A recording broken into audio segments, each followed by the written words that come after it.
Lindsay Jensen had too good of an excuse to be called a runaway juror.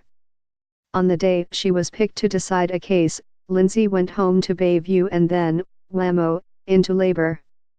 How seriously did she take her role as a citizen?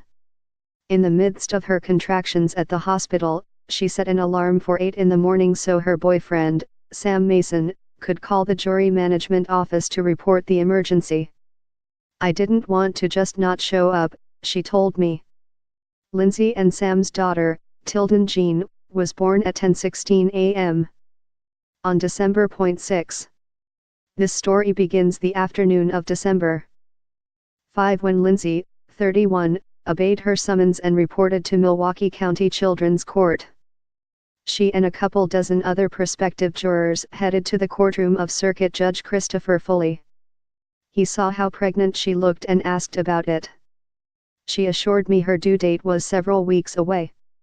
I kiddingly told her she was on her own if she went into labor because I would be fainting, Foley said. Lindsay's co-workers, she's a special ed teacher at Bruce Guadalupe Community School in Milwaukee, had expressed the same concern. "They're not going to pick you. You're pregnant." I was like, "Well, I still have to go," she said. Then, of course, the lawyers did pick her. There's irony in the type of trial it was. Here was Lindsay, about to become a parent for the first time, now being asked to decide on a termination of parental rights case for a dad who wasn't cutting it. Once the jury was selected, it was too late in the day to start testimony. So Lindsay and the others were dismissed and told to return in the morning. Lindsay stopped on the way home at a scheduled appointment with her OB/GYN doctor. They didn't say anything about going into labor. "They checked everything and said it was fine," Lindsay said. 4 hours later, her water broke. And then Tilden came along. She was named after a little town near Chippewa Falls and the pond there where Lindsay fondly remembers learning to fish and catch turtles with her grandfather, who has since died. When Judge Foley, a father of 7, learned that the birth had cost him a juror, he mailed Lindsay a note and playfully accused her of making up a flimsy excuse to get out of serving. He mainly wanted to know if mom and baby were doing okay. An extra juror had been picked at the onset, but now they were down to the required 12.